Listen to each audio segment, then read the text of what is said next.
So yung mga cottage, andito na muli tayo sa daan na to, itong sidewalk din. So pansin po ninyo mga cottage, parang natatanggal na po or nag-fade na po yung kulay dito sa sidewalk at dito sa may yan, itong bike lane mga cottage. So maganda pag may ganito mga cottage, para talaga walang makakapasok na mga yan, mga malalaking sasakyan. So dapat may ganun mga cottage para mapanatili yung dito banda. Yung malawak pa rin talaga mga cottage, yung parang may mga yan, mga pinapakalikingan po na mga sasakyan. So ganun mga cottage, mas maganda may ganun. Dito parang napa na siya mga cottage, no? Yan, parang natanggal po yung simento niya.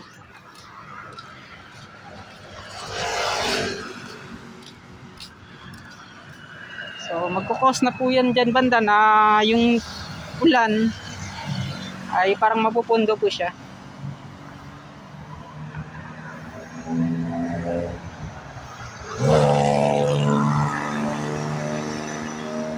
So ito na po yung makikita natin ngayon dito sa may Times Beach Rotonda sa may Icolan, Davao City.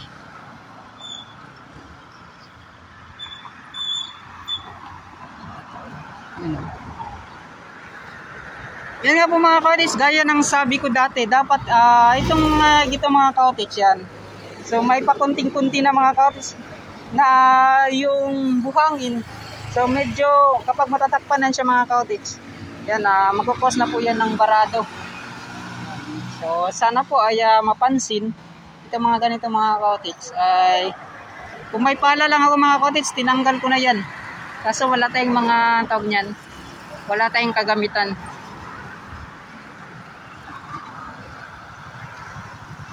So magbabarado po yan mga cottage yung daanan kapag natatakpan itong daluyan po ng dito banda sa gilid po ng gutter. Yan o. So ito rin yung mga buhangin. So katulad yan mga cottage, yung tubig ulan.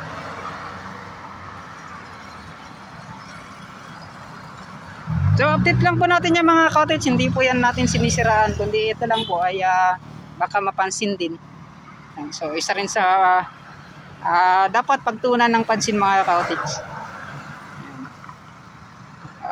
Isa sa mga nakita din natin mga cottage, yung malinis din. So araw-araw talaga itong may mga street sweeper dito mga cottage na naglilinis ito sa ginagawang Davao Coastal Road. At yan o. So dito naman sa gagawing park,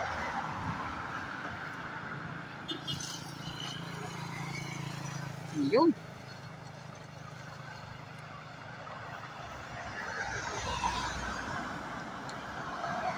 And then dito sa kabila,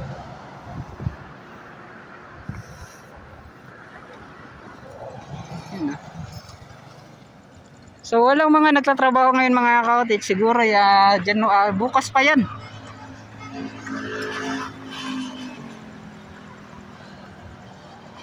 So back to work na naman yan sila mga cottage. So ngayon ay minghoy pa kaayo. So dito banda ay matagal-tagal pa dito mga cottage bago po magawa po yung proyekto. Yan.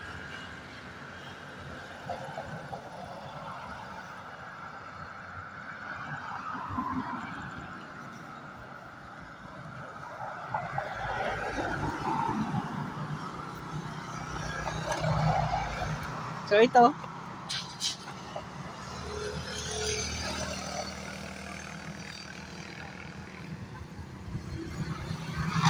So dadaan tayo dito mga cottage.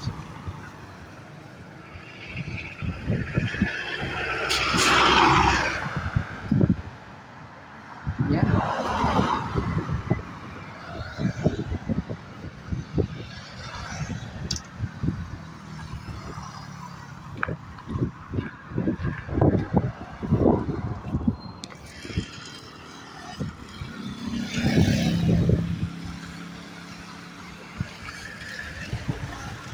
Yun, no?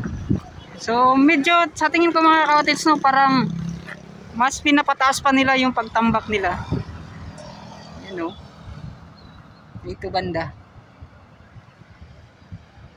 So, pupunta tayo dyan sa loob. Kasi dyan banda mga ka-cottage, parang ganun pa rin yung mga nakikita natin. Wala kasi hindi pa masyadong patag talaga. Ditong mga tawag yan, mga punong kahoy mga ka-cottage.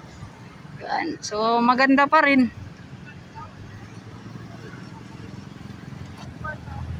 May time talaga na taglagas.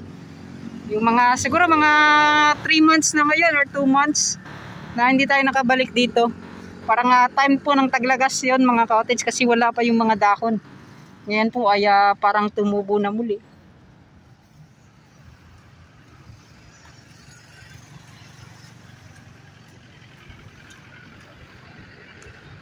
So goods na goods pa rin dito sa tawag nito. Sa Times Beach Rotonda. Yan. So ito Times Beach Rotonda mga cottage. So may dalawang rotonda na tayo. Kung sakali man na yung Rojas Rotonda ay matapos nang magawa or matapos na talaga mga cottage, siguro ay sabi nga nila ay ngayong taon 2024 ay kanilang sisikapin na matapos na doon banda. Kasi yun nga po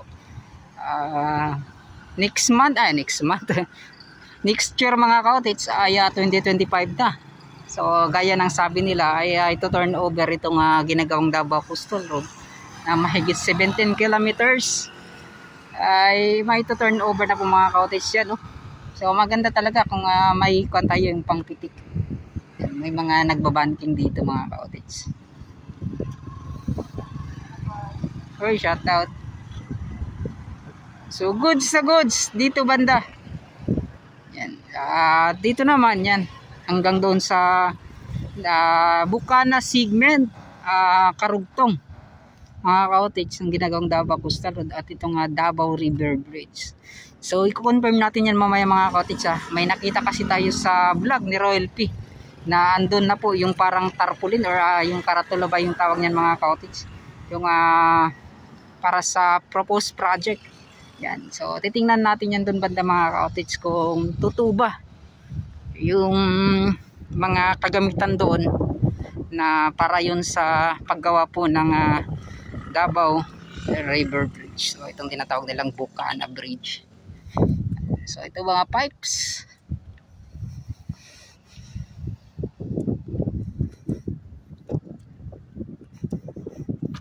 So yun, no. At napakalawak talaga mga cottage. So ang daming posibleng magagawa dito mga cottage, no. Ganito kalawak na kalupain mga cottage.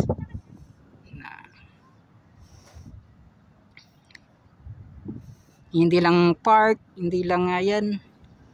Pwede rin ito lalagyan ng mga gym or ano ba, para sa mga paligsahan, mga palarong pambansa. So pwede yan dito mga cottage. Gaya ng sinabi mga cottage, pwede rin dito yung mga may parade or mga street food. Pwede yan dito mga cottage, ganito ka lawak. So yun nga po ay hintayin na lang natin. Para lang sa akin yan mga cottage, yan po yung mga parang naiisip ko talaga sa ganito po kalawak ng mga kalupayan mga cottage.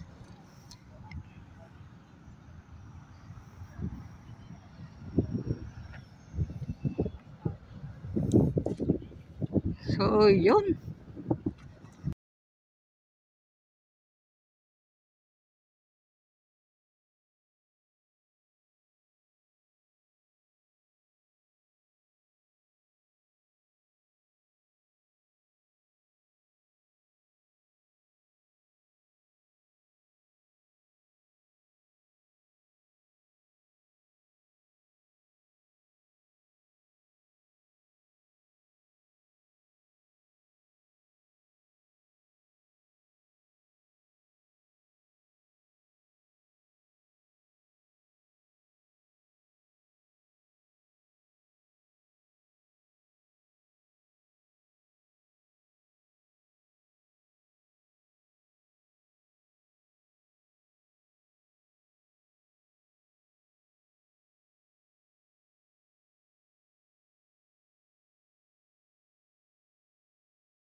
ito. At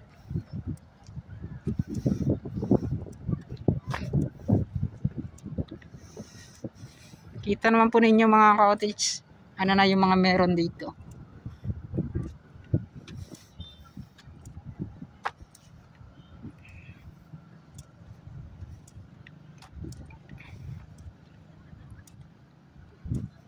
So, yun mga cottage, so may nakita tayo doon. So, titingnan natin yung ano yung mga nakalagay.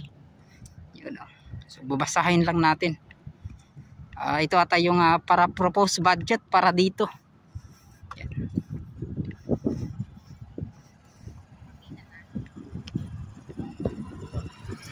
Kung may ganito kalawak ka lang mga cottage.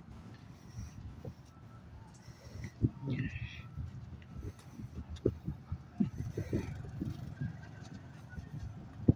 Ayan.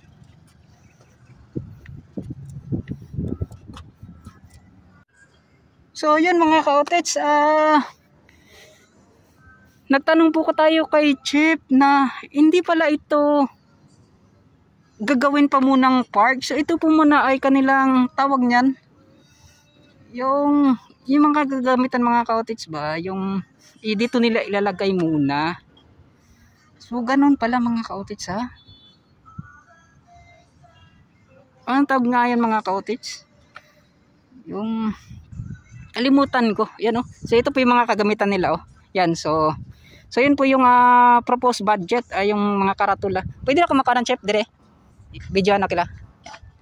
So ito pala mga ka-outlets So dapat kasi nasimulan noong November 29 hanggang November 28, 2025. So target pala 2 taon. So yun pala yung so yung cost po ng project na to ay nasa 3.1 billion pesos mahigit mga ka-outlets. 3,126,870,880.87 pesos. So ganun kalaki mga ka-outlets. Na aid localized project for Davao River Bridge, Bukana Bridge. So Barangay Bukana, Talumo, Davao City, Davao del Sur. So ito po mga ka-outlets yan po yung mga nakita natin. So Government of the People's Republic of China, GPRCs. So ito nga gumawa pala isa China Road and Bridge Corporation, CRBC. So ito nga CRBC mga ka-outlets, sila din yung gumawa doon sa may SIDC, Samal Island Davao City Connector Bridge. So yun construction of 4-lane bridge in approach roads crossing Davao River in Davao City. Yan. So, klaro ba mga ka-outlets yan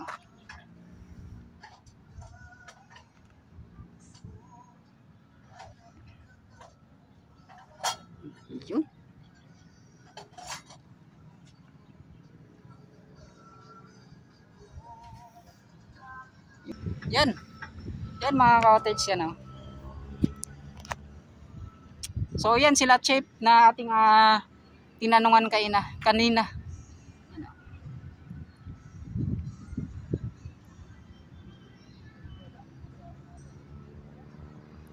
So yun, maraming salamat pala kaya sir na nagbabantay dito. So pinapa-update po tayo. So soon baka ito dito banda mahirapan tayo makapasok kasi yun nga po.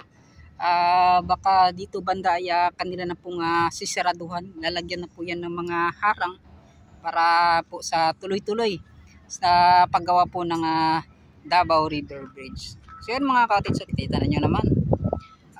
Tag 45 na yan, tag 45 pesos lang po yung pan natin mga ka-outlets. So maraming salamat yan sa nagbabantay. Mega shoutout.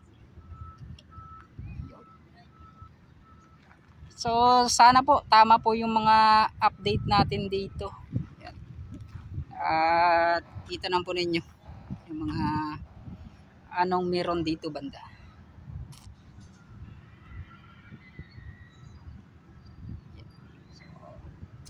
Napakalawak pa mga ka-outlets.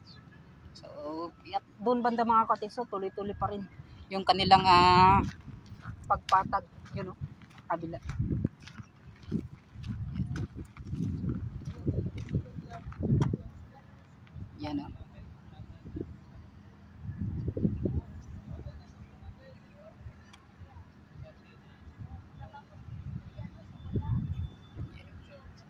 So yun, ito po yung part 1 muna mga cottage sa titingnan muna natin yung dulo nito. So magpa-part 2 ako doon banda. So maraming salamat. So Happy New Year po sa inyong lahat. At mega shoutout pala kay Ma'am Esperanza sa solid supporters natin, solid viewers. So sana po ay laging andyan pa rin po kayo. Kay Ma'am Kumbala Bryce, Patrick Earl, at yan sa De La Cruz family. Kay Sir John Emphasis, mega shoutout. At yung mga ka-cottage, sa mga hindi pa po nakapag-subscribe, sana po ay mag-subscribe na po kayo. Maraming salamat at malaking tulong na po yan sa yan sa pagtaas po ng aking mga subscriber mga ka-cottage. So yun, maraming salamat at hanggang dito na lang, papaalam na po ako. Bye bye na.